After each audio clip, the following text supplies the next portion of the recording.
जितात्मनः प्रशान्तस्य परमात्मा समाहितः। शीतोष्ण सुख दुःखेषु तथा मानापमानयोः। जितात्मानः प्रशान्तमानसाः सहृदयाः सुधीजनाः। संस्कृत-संस्कृति-संवलितस्य वार्तावली कार्यक्रमस्य विशिष्टे एतस्मिन् अंके भवतां समेषां सहर्षं साभिवन्दनं स्वागतं समाचरामि।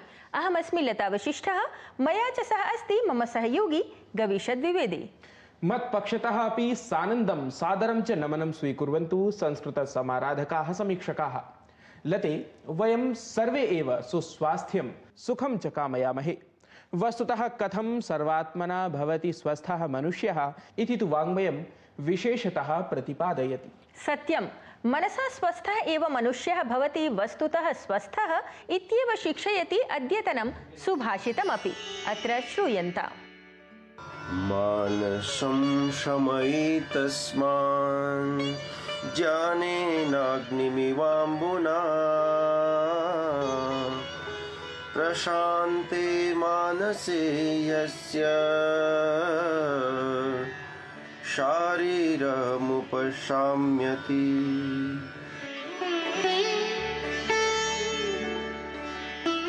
मानसिक पीड़ा से स्वस्थ शरीर भी संताप को प्राप्त कर लेता है। अतः ज्ञान के द्वारा मानसिक दुख का निवारण उसी प्रकार करना चाहिए जिस प्रकार जल के द्वारा अग्नि को शांत किया जाता है। मन के स्वस्थ रहने पर शरीर स्वतः ही स्वस्थ रहता है।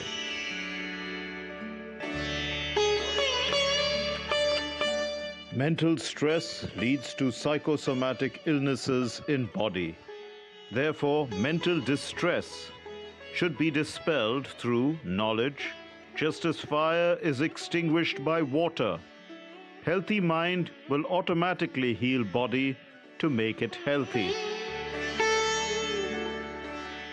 सुंदरम सुष्ठु च उपदिष्टं सुभाषितेन ज्ञानेन संतृप्तः मनसा स्वस्थः एव मनुष्यः समाजे अपि स्वस्थ कर्माणि समाचरति। अथ स्वस्थ मनसा आचरितानि समाजगतानि कार्यजातानि एव संसारे सकलविधां समृद्धिं समानयन्ति, उत्कर्षतां च प्रापयन्ति।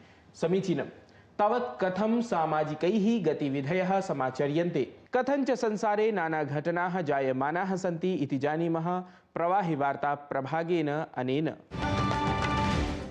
सिन्दूराभियानस्य अनन्तरं प्रधानमन्त्री नरेन्द्र मोदी राष्ट्रं समबोधयत्। असौ कथितवान्, सिन्दूराभियानेन कोटिशः देशवासिनां भावनाः प्रदर्शिताः। भारतीयैः ड्रोन्स् इति नभोयन्त्रैः आतङ्किसङ्घटनानां केन्द्रैः सह तदीयं मनोबलमपि ध्वस्तीकृतम्। प्रधानमन्त्री एतदपि स्पष्टीकृतवान् यत् परमाणुशक्तिप्रयोगपराणि भीतिकथनानि नैव सहिष्यते भारतम्। आदमपुर योद्धविमानकेन्द्रे वायुसेनायाः वीरान् सम्मिलितवान् प्रधानमन्त्री। सिन्दूराभियानेन समं सैन्यशक्तिमपि प्रशस्तवान्। असौ स्वीयसम्बोधने प्रधानमन्त्री उक्तवान् यत् शत्रुः भारतीयसेनया भीतः अस्ति। सिन्दूराभियानस्य अनन्तरं रक्षामन्त्री राजनाथसिंहः भुज इत्यत्र योद्धविमानकेन्द्रस्य कृतवान् निरीक्षणम्। एतस्मिन् अवसरे रक्षामन्त्रिणा उक्तं यत् सिन्दूराभियाने अस्माकं सेनायाः प्रदर्शनेन सकलः देशः गौरवान्वितः अस्ति। सिन्दूराभियानस्य सफलतायाः अनन्तरं सेनायाः उत्साहं वर्धयितुं सैनिकेभ्यः सम्माननं च प्रदर्शयितुं देशे विभिन्नेषु स्थानेषु प्रवर्तमाना त्रिवर्णिकी ध्वजयात्रा।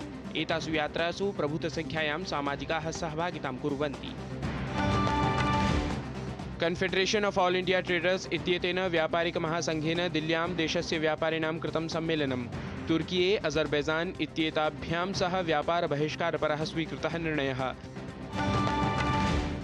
केन्द्रीय माध्यमिक शिक्षा मंडलेन प्रकाशिताः 10वी 12वी कक्षयोः परीक्षापरिणामाः। उभयत्र अपि बालिकाः सन्ति अग्रभूताः। 12वी परीक्षापरिणामेषु प्रतिशतं 88 मिताः छात्राः, अथ 10म्यां प्रतिशतं 93 मिताः छात्राः उत्तीर्णाः। राष्ट्रीय प्रौद्योगिकी दिवसावसरे पुनः स्मृतं गता पोखरण परमाणु परीक्षण सफलता। केंद्रीय मंत्री जितेन्द्र सिंहः उक्तवान् यत् विगतेभ्यः प्रायः 11 वर्षेभ्यः देशे विज्ञान प्रौद्योगिकी क्षेत्रे अभवत् अभूतपूर्वं कार्यम्। एषु दिनेषु विश्वं च नः प्रगतेः प्रमाणानि अवलोकितवत्। त्रयाणां वर्षाणाम् अनन्तरं रष्या यूक्रेन देशयोः मिथः उपवेशनं। परस्परं बन्धकानां विनिमये अभवत् सहमतिः। इस्ताम्बुल् नगरे शान्तिवार्तावधौ देशाभ्यां स्वीकृतः एषः निर्णयः। न्यायमूर्तिः भूषणरामकृष्ण गवई इत्येषः देशस्य 52तममुख्यन्यायाधीशत्वेन शपथं गृहीतवान्। राष्ट्रपतिपदासीना द्रौपदी मुर्मुः राष्ट्रपतिभवने आयोजिते एकस्मिन् विशेषसमारोहे एतं पदगोपनीयतायाः शपथवचनं प्रतिज्ञापितवती। न्यायमूर्तेः संजीव खन्ना इत्येतस्य स्थानं गृहीतवान् असौ। जगद्गुरुः श्रीरामभद्राचार्यः अथ प्रसिद्धः उर्दू कविः गुलजार इत्येषः च ज्ञानपीठपुरस्कारेण सभाजितौ। दिल्ल्याः विज्ञानभवने राष्ट्रपतिपदासीना द्रौपदी मुर्मुवर्या श्रीरामभद्राचार्यवर्याय 58तमं ज्ञानपीठपुरस्कारं प्रदत्तवती। साहित्यमस्माकं राष्ट्रस्य निर्माणं करोति इति राष्ट्रपतिपदासीनया तत्र कार्यक्रमे उक्तम्। सुरभारती समुपासकाः समीक्षकगणाः सनातन संस्कृतिः सदैव समाजे परिवारभावम् एकताभावं च प्रसारयति। को न जानाति यत्र विश्वं भवत्येकनीडम् इत्येतं प्रसिद्धं मन्त्रभागम्। एतादृशम् एव मन्त्रभागं समाश्रित्य संसारे संस्कृतेः अध्यात्मस्य ऐक्यभावस्य च प्रचारं कृतवान् जगद्गुरुः आदिशङ्करः। तावत् सद्य एव समनुपालितं गतः अद्वैत वेदान्त प्रचारकस्य जगदुद्धारकस्य आदिगुरोः शङ्कराचार्यस्य भव्यः प्रकटोत्सव समारोहः। आयान्तु इदानीम् आचार्य शङ्कर प्राकट्य दिनमुपलक्ष्य समायोजितं कार्यक्रमम् अवलम्ब्य निर्मितं वृत्तविशेषम् एतं सश्रद्धं सावधानं च अवलोकयामः।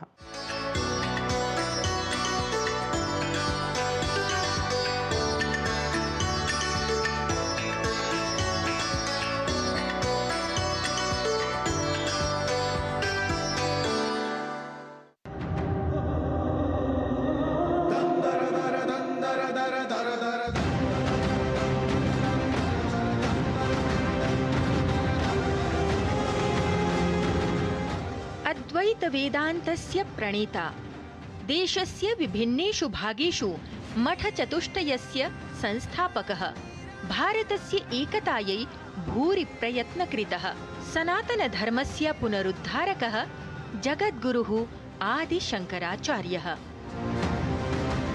सांस्कृतिकाध्यात्मिकवैश्विकैकतायाः प्रसारकस्य आदिगुरोः आचार्यशङ्करस्य प्राकट्यदिनमुपलक्ष्य आचार्य शङ्कर सांस्कृतिकैकता न्यासेन 5 दिनात्मकः भव्यः आचार्य शङ्कर प्रकटोत्सवः समायोजितः, यत्र शङ्कर शङ्करत्वबोधकाः विविधाः कार्यक्रमाः समायोजिताः।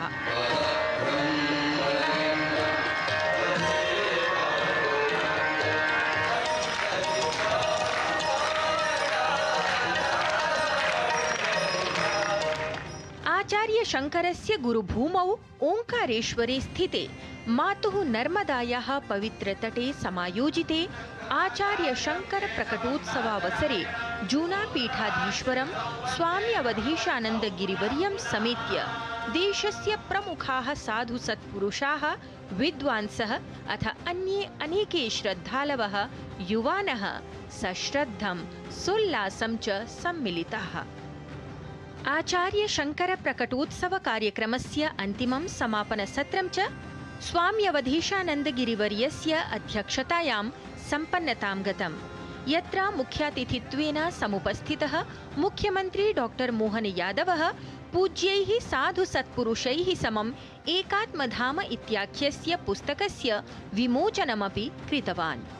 शस्त्र के साथ शास्त्र की परंपरा दोनों का अद्भुत तालमेल किया, उसकी आज आवश्यकता है।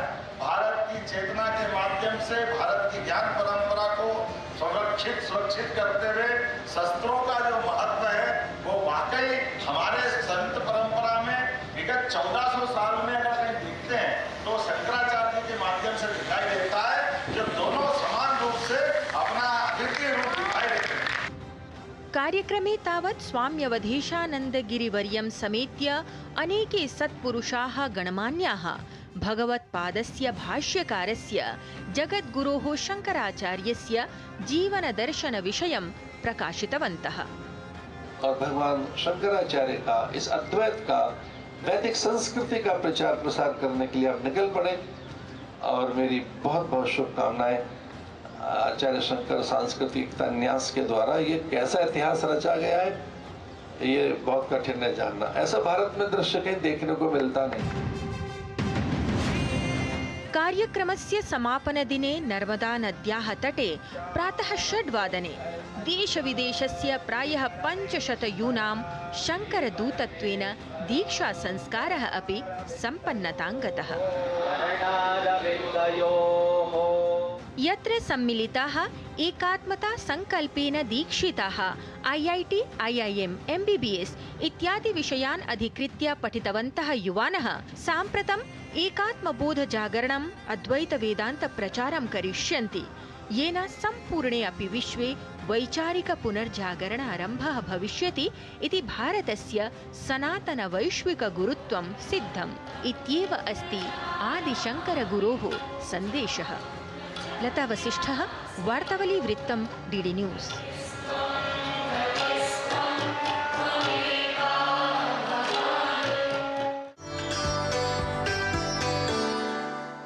गुरुमहिमा हि कारणभूतः यतः साम्प्रतमपि समाश्रियमाणा अस्ति सनातन गुरुपरम्परा, अथ शङ्करः हि कारणभूतः यतः साम्प्रतमपि समनुपालनीया अस्ति संस्कृतिगता वेदोक्ता परम्परा।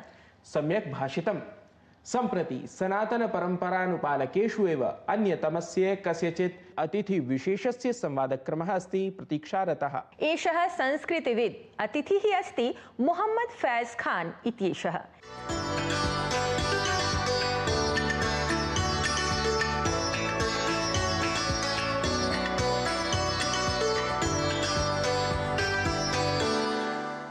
सहृदयाः वीक्षकाः, वार्तावल्याः त्रिज्यान्तर्वर्तिनी संवादक्रमे अद्य अस्माभिः सह संवादाय उपस्थितः अस्ति कश्चन इस्लाम धर्मावलम्बी प्रसिद्धः गोसेवकः सनातनप्रेमी किञ्च शास्त्रविद् मोहम्मद फैज़ खान वर्यः।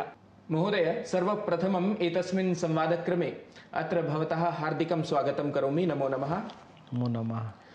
वयं ज्ञातुम् इच्छामः यत् भारतीयग्रन्थेषु विशेषरूपेण सनातनग्रन्थेषु भवदीया रुचिः कदा प्रभृति समुत्पन्ना? वक्रतुंड महाकाय सूर्यकोटि समप्रभा निर्विघ्नं कुरु मे देव सर्वकार्येषु सर्वदा। भारतीय ग्रंथों में मेरी रुचि होना स्वाभाविक है और मैं तो कहूँगा कि ईश्वर ने ही मुझे इस कार्य के लिए चुना है। स्वामी विवेकानंद का एक वचन मैं बार बार कहता हूँ, इस्लामी शरीर और वेदांती मस्तिष्क भारत के विकास की आशा है। मैं स्वामी विवेकानंद की उस भविष्यवाणी का मूर्त रूप हूँ। देखिए, एक भारतीय होने के नाते केवल मुस्लिम नहीं हूँ मैं भारतीय मुसलमान हूँ। आप इस बात की बारीकी को समझिए कि जब हम हज करने जाते हैं काबा शरीफ या उम्रा करने के लिए जाते हैं तो एक योग्यता वहाँ पर निर्धारित है कि आपको कलमा पढ़ना आना चाहिए, यानी कि ला इलाहा इल्लल्लाह मुहम्मदुर रसूलुल्लाह, अर्थात नहीं कोई पूजनीय सिवाय ईश्वर के और पैगंबर हज़रत मोहम्मद सल्लल्लाहु अलैहि वसल्लम ईश्वर के संदेशवाहक हैं। हम जब ये कलमा पढ़ते हैं तब वहाँ पर प्रवेश करते हैं।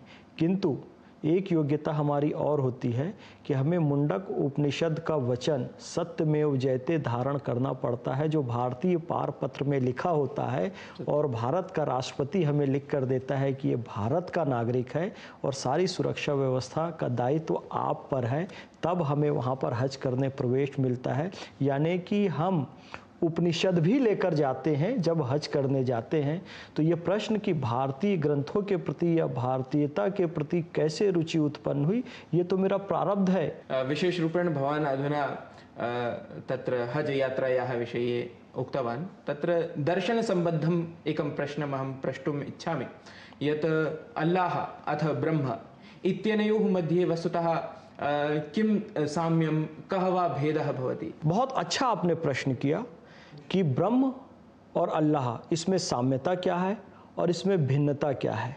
देखिए, जब हम सगुण ईश्वर की बात करते हैं तब तो साम्यता आ जाती है, क्योंकि सगुणता इसमें भी है और सगुणता इसमें भी है। लेकिन जब हम निर्गुण की ओर बढ़ते हैं और उससे आगे जाकर अव्यक्त की ओर बढ़ते हैं तो हम पाएंगे कि ब्रह्म का दर्शन और अल्लाह का दर्शन भिन्नता है। कैसे आप उसको समझिए।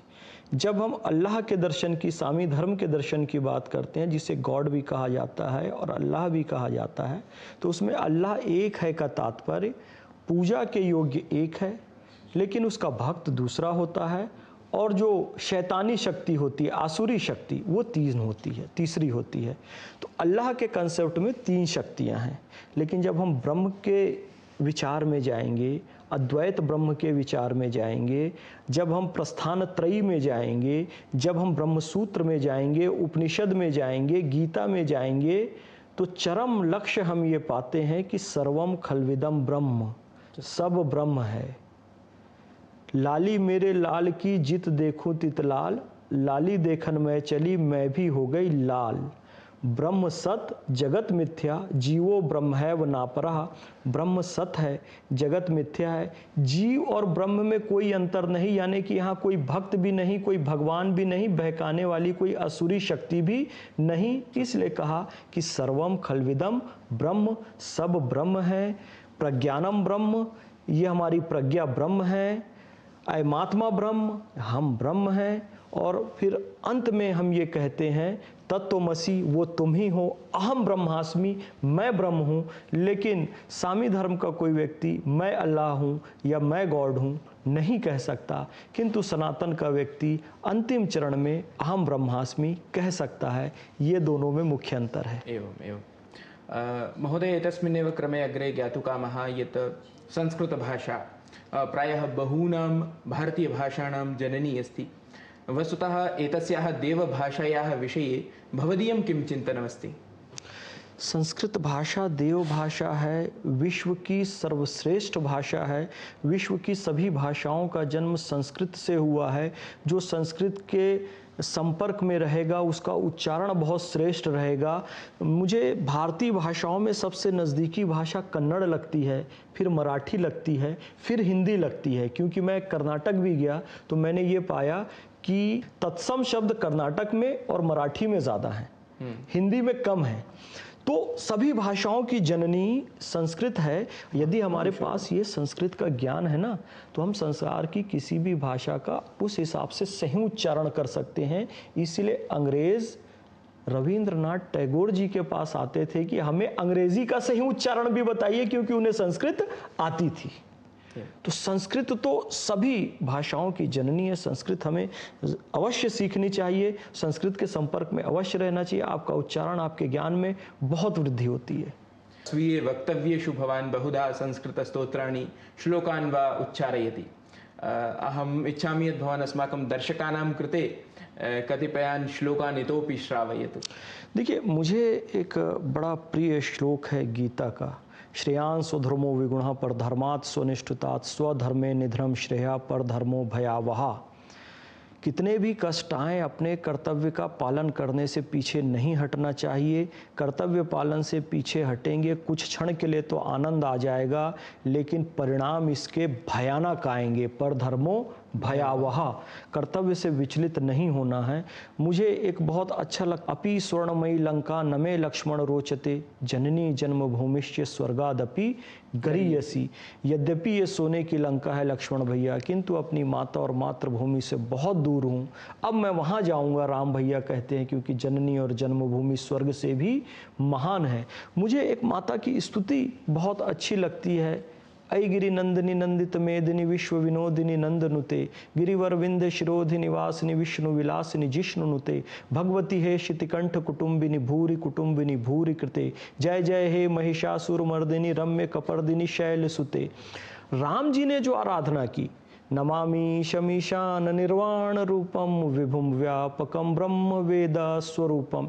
संस्कृत में ये है कि आपके पास सौम्य सरल शब्द भी मिल जाते हैं। और रावण ने जो आराधना की, उन्होंने क्या कहा?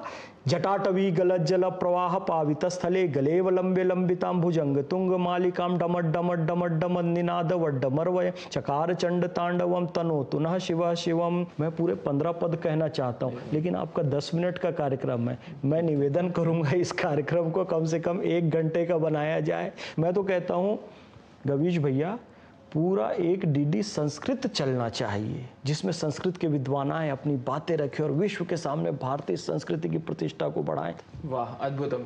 भवतां श्लोकोच्चारणं श्रुत्वा अत्यन्तम् आह्लादितः अस्मि। अथ अस्माकं दर्शकाः अपि निश्चयेन आनन्दिताः स्युः। एतस्मिन्नेव क्रमे वस्तुतः ज्ञातुकामः यत् विकसितभारतस्य निर्मितिक्रमे संस्कृतस्य भूमिकां भवान् कथं पश्यति? देखिए, विकसित भारत 2047 तक वर्तमान जो भारत सरकार है उन्होंने ये निर्णय लिया है और इसमें संस्कृत की बड़ी विशेष भूमिका हो सकती है, न केवल भारत को विकसित करने में अपितु संपूर्ण विश्व को विकसित करने में, क्योंकि हमारे पास संपूर्ण विश्व के लिए दर्शन है। सर्वे भवन्तु सुखिनः, सर्वे सन्तु निरामयाः, सर्वे भद्राणि पश्यन्तु, माँ कश्चित् दुख भाग भवेत्। यदि माता संस्कृत का आप एक ये श्लोक धारण कर लेना तो संपूर्ण विश्व का कल्याण हो जाए, धर्म की सही परिभाषा पहुंच जाए ना। धृति क्षमा दमो अस्तेयम शौचम इंद्रिय निग्रह, धीर विद्या सत्यम अक्रोधो दशकम धर्म लक्षणम। धर्म का अर्थ संकुचित संप्रदाय से नहीं है अपितु विराट मानवता से है। अन्ते च तावत् अस्माकं संस्कृत वार्तावली दर्शकेभ्यः अथ विविध धर्मानुलम्बिभ्यः भवदीयः कः संस्कृत संदेशः भवेत्? संस्कृत किसी एक जाति, समुदाय, संप्रदाय या वर्ग विशेष की भाषा नहीं है। संस्कृत विश्व की सबसे प्राचीन भाषा है और सबसे प्राचीन ग्रंथ वेद संस्कृत भाषा में है। तो जब संस्कृत का कोई श्लोक आए, जब संस्कृत का कोई वचन आए तो उसे किसी एक वर्ग से ना जोड़ें, ये सबके कल्याण के लिए है। और इसीलिए सबसे प्राचीन ग्रंथों में कामना भी यही की गई है, अस्तो माँ सद्गमया, तमसो माँ ज्योतिर्गमया, मृत्युर्मा अमृतम गमया। तो समस्त विश्व के कल्याण के लिए संस्कृत है। आइए हम सब संस्कृत से जुड़ें।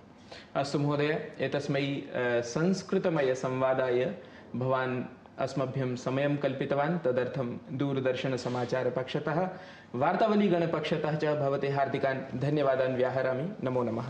नमो नमः, धन्यवाद। शोभनः संस्कृतमहत्वख्यापकः संवादः। अतिथिवर्यस्य विचारं श्रुत्वा दर्शकाः संस्कृतं संस्कृतिं च प्रति इतोपि समाकृष्टाः स्युः इति मन्ये। अवश्यम्। अधुना कर्णप्रियः साङ्गीतिकः अस्माकम् अग्रिमः संस्कृतसङ्गीतनिर्झरी प्रभागः दर्शकान् रञ्जयेत्। अथ संस्कृतसाहित्यगतं सङ्गीतमहत्त्वं प्रदर्शयेत्। तर्हि अवलोकयन्तु प्रस्तुतिम् इमाम्।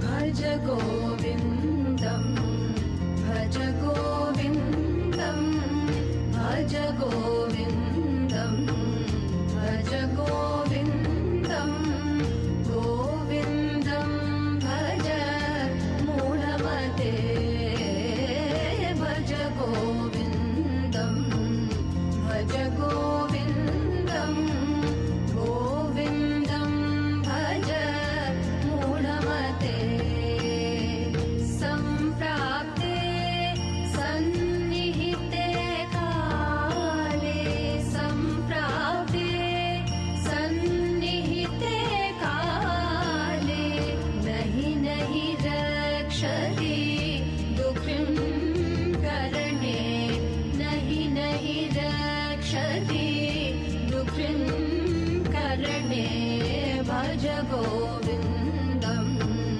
भज गोविन्दं गोविन्दं भज मूढमते। संगीतं मनः रञ्जयति, संगीतं मनः हरति, संगीतं मनः एकाग्रं करोति, अथ संगीतं विषयवस्तुनः उपस्थापनार्थं सहायतां करोति। इत्येते सन्ति महर्षिणां सिद्धविचाराः। अतः संगीतात्मकः वेदः स्तोत्रसमन्वितानि अनेकानि च शास्त्राणि रचितं गतानि। मनः इतोपि सुमधुरं संगीतश्रवणम् एव काङ्क्षते। परं साम्प्रतं कार्यक्रमस्य समापनघोषणापरः समयः समापन्नः। अतः समयबद्धाः वयम् अधुना कार्यक्रमस्य अङ्कसमाप्तिं सूचयन्तः प्रदर्श्यमानेषु सङ्केतेषु स्वीयप्रतिक्रियाः प्रेषयितुं विनिवेदयामः। साम्प्रतं तावत् गुरुपरम्परां स्मरन्तु, पुनरपि मनोरञ्जकं संस्कृतगतं सङ्गीतं शृण्वन्तु, अस्मान् च आज्ञापयन्तु। तावत् अनंत संसार समुद्रतार नौकायिताभ्यां गुरुभक्तिदाभ्यां वैराग्य साम्राज्यद पूजनाभ्यां नमो नमः श्री गुरुपादुकाभ्यां। भज गोविंद